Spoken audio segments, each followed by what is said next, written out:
जोर हो रहा है कि सोचे अगर ये जंग बंद नहीं होती है, जिस तरह के ट्रम्प हमले कर रहे हैं, अगर ये खत्म नहीं होते तो आप अंदाजा लगा सकते हैं कि पूरी दुनिया में महंगाई का क्या दौर दौरा चलेगा। पूरी दुनिया के अंदर, हम इंडिया पाकिस्तान की बात ही नहीं करते, हम पूरी दुनिया की बात करते हैं कि पूरी दुनिया में इसके हालात का, इस हालातों का नतीजा क्या होगा।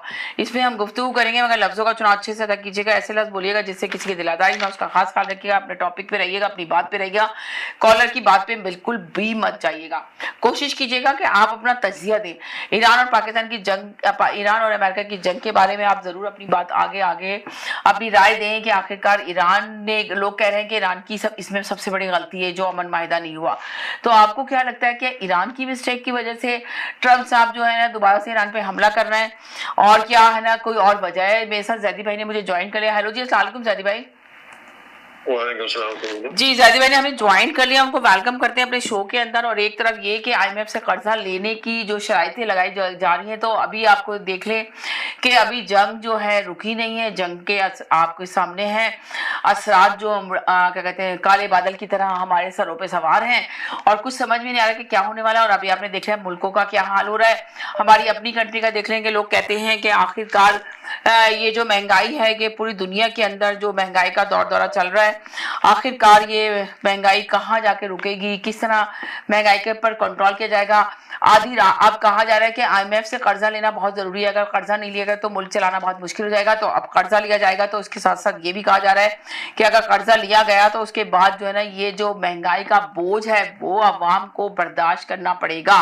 महंगाई जो शराइतों पे कर्जा मिल रहा है उसमें महंगाई पता नहीं कितने फीसद जो है महंगाई करनी पड़ेगी, हुकूमत मजबूर है कर्जा लेने के बाद उसको करना पड़ेगा। तो अब अंदाजा लगाएं तो फिर इसका बोझ, अभी बोझ नहीं उठा रही है हुकूमत, फिर बाद में कैसे बोझ उठाएगी, बाद में किस तरह बर्दाश्त करेगी ये सारी महंगाई का बोझ।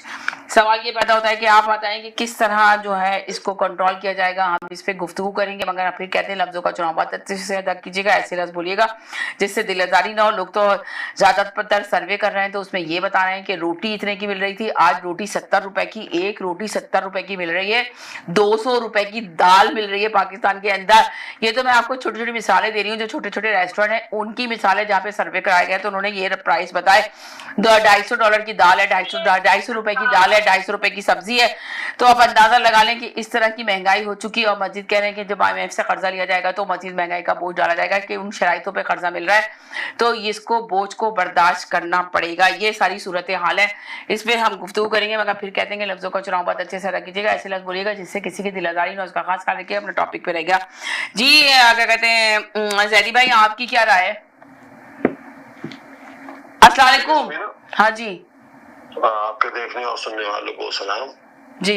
काफी दिन के बाद जी जी जी दोबारा आप भी वापस आई। जी जी जी, थोड़ी मेरी तबीयत नासाज थी तो इस वजह से प्रोग्राम से थोड़ा ऑफ ले रखा था, मगर अब दोबारा से थोड़ी बेहतर हुई है तो फिर मैं आई हूँ। तो थोड़ा सा लोगों को के मैसेज आना शुरू हो गए थे कि क्या हुआ, खैरियत है, प्रोग्राम में नहीं आ रही हैं, आप अपनी खैरियत के बारे में ज़रूर बताएं। हाँ, आपका बहुत शुक्रिया, thank you so much Zaidi भाई कि आपने मुझे याद दिला दिया, वरना मैं शो में आके बैठी थी तो मुझे याद भी नहीं रहा कि मैं लोगों का शुक्रिया अदा कर सकूँ।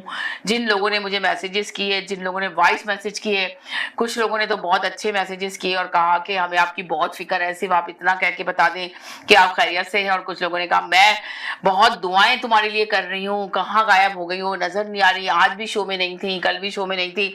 मैं उनका भी तहे दिल से शुक्रिया अदा करती हूँ कि देखें ये होती है चाहत आप लोगों की, और यही चाहत है जिसकी वजह से ये शो करने पर मुझे लोगों ने मजबूर किया हुआ है कि मैं रात को आप लोगों के साथ शो करती हूँ, इसलिए कि आप लोग बहुत चाहते हैं, बहुत पसंद करते हैं इस शो को। और चाहे आप कॉल नहीं करते, मगर आप लोग जितने भी हमारे साथ कॉलर होते हैं आप उनको लाइक करते हैं, उनका तजिया सुनते हैं, दिलचस्पी के साथ देखते हैं, जिसकी वजह से इस शो को करने में हमारे अंदर भी एनर्जी आती है और हमारा दिल चाहता है कि हम जरूर आपके साथ कनेक्ट हों और आपके साथ बातचीत करें। एक रिश्ता बन जाता है, इस रिश्ते को लेके आगे चलने की जरूरत पड़ जाती है कि यकीनन जब आप लोग इतनी मोहब्बत दिखा रहे हैं तो हमें भी इसको आगे लेके चलना है। जी जैदी भाई करें कंटिन्यू, बहुत शुक्रिया कि आपने मुझे याद दिलाया। तो अल्लाह मियां आपको सेहत और तंदुरुस्ती दे, लंबी उम्र दे और हिम्मत दे कि इसी तरीके से प्रोग्राम को जारी और सारी रखें। हमारी नेक ख्वाहिशात और दुआएं आपके साथ हैं। और जी बहुत शुक्रिया, थैंक यू सो मच। जहाँ तक आपने अपने इंट्रो में कुछ सवालात उठाए, कुछ चीजों को पॉइंट आउट किया आलमी सतह पे भी और पाकिस्तान की सकत होगी।